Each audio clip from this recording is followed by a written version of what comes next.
दोस्तों, आज विज्ञान का दूसरा अध्याय है।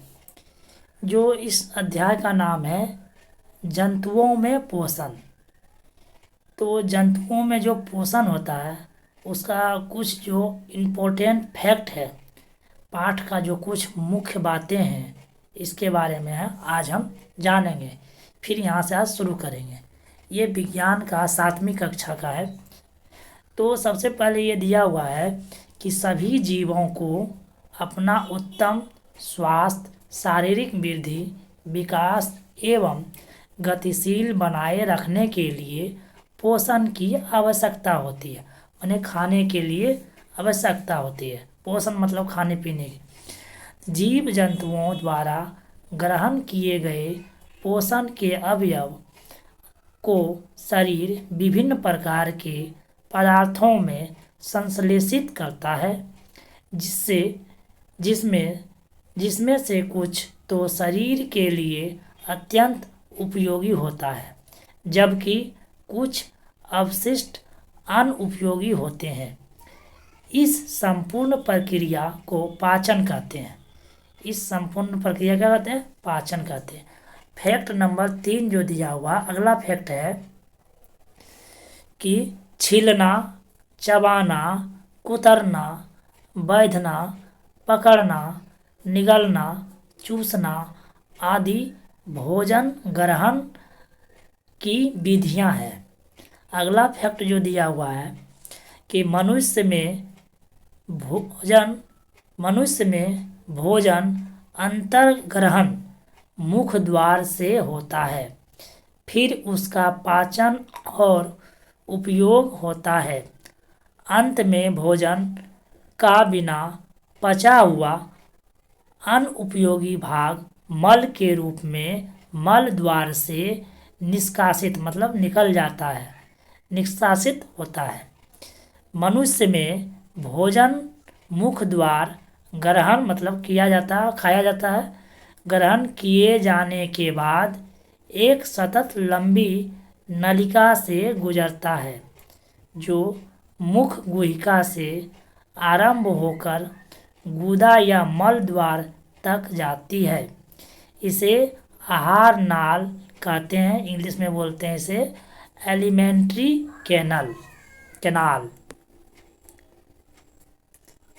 आगे देखिए फैक्ट नंबर, अगला जो फैक्ट है, आहार नाल और उससे संबंध ग्रंथियां मिलकर पाचन तंत्र का निर्माण करती है।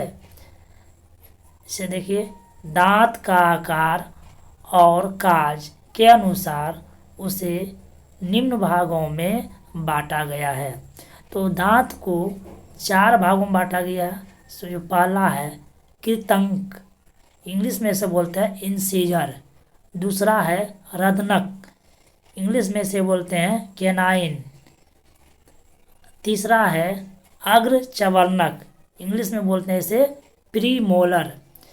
चौथा है चवर्णक, इंग्लिश में इसे बोलते हैं मोलर। तो अगला पेज में हम लोग चलते हैं। अगला पेज में बताया गया है दांतों के ऊपरी परत को इनेमल कहते हैं, जो शरीर का कठोरतम पदार्थ है। यह कैल्शियम और मैग्नीशियम के लवण तथा केरोटीन प्रोटीन से बना होता है। अगला फैक्ट जो दिया हुआ है, लार में पानी, लवण तथा चिकना म्यूकस होता है। लार में उपस्थित एंजाइम एमाइलेज मंड, जिसको इंग्लिश में बोलते हैं स्टार्च, शर्करा जिसे इंग्लिश में बोलते हैं ग्लूकोज में बदल देता है। अगला फैक्ट है जीभ पर स्वाद कलिकाएं, इंग्लिश में बोलते हैं टेस्ट बर्ड्स होती है, जिनकी मदद से हम चीज़ों को स्वाद लेते हैं।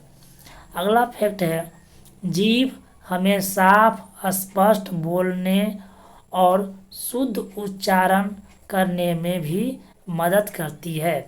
श्वास नली के ऊपर एक मांसल संरचना होती है जिसे एपिग्लोटिस कहते हैं। यह बल्ब का काम करती है। आगे देखिए, अगला फैक्ट दिया हुआ है, अमाशय आहार नाल का सबसे चौड़ा भाग होता है, जो मोटी दीवार वाली थैलीनुमा मांसल संरचना चपटी और यू आकार की होती है। छोटी आंत की आंतरिक भित्ति, जिसको बोलते हैं दीवार, में उंगली के समान उभरी हुई संरचना होती है, जिसे दीर्घरोम या रसांगुल, इंग्लिश में या तो पीली कहते हैं। घास में सेलुलोज प्रचुर मात्रा में पाया जाता है। सेलुलोज एक प्रकार का कार्बोहाइड्रेट है। जुगली, जिसके या तो बोले जुगाली करने वाले जंतुओं को रूमिनेंट कहते हैं। जुगाली करने वाले जंतु तेजी से भोजन निगलते हैं तथा रुमेन में भंडारित करते हैं। अगला पॉइंट है कि छोटी आंत बड़ी आंत के बीच एक थैलीनुमा संरचना होती है, जिसे अंधनाल कहते हैं। अगला पॉइंट है, देखिए कि जल स्रोत, तालाब, झील, नम मिट्टी में पाए जाने वाला अमीबा एक कोशिकीय जीव है। इसमें केंद्रक तथा अनेक धानियाँ या खाली स्थान होती है। अमीबा लगातार अपना आकार और स्थिति बदलता रहता है। इसमें एक या अधिक उंगली जैसे उभार निकलते रहते हैं, जिसे पादाप या कृत्रिम पाँव कहते हैं। अमीबा का आहार सूक्ष्म जीव जैसे जीवाणु, कवक आदि है। अमीबा में भोजन का पाचन खाद्यान्नी में होता है। अच्छा, प्रमुख परिभाषा आप देखते हैं, तो वो अब परिभाषा है, फूल चूस किसे कहते हैं, जो सन बर्ड इंग्लिश में बोलते हैं। मरमरी पक्षी अथवा हमिंग बर्ड को फूल चूस कहते हैं। इसकी लंबी पतली चोंच उसे फूलों के रस चूसने में मदद करती है। अगला है परिभाषा है, छोटी आंत किसे कहते हैं, तो छोटी, इसको इंग्लिश में बोलते हैं स्मॉल इंटेस्टाइन। तो छोटी आंत 6 से 7 मीटर लंबी कुंडलित संरचना होती है।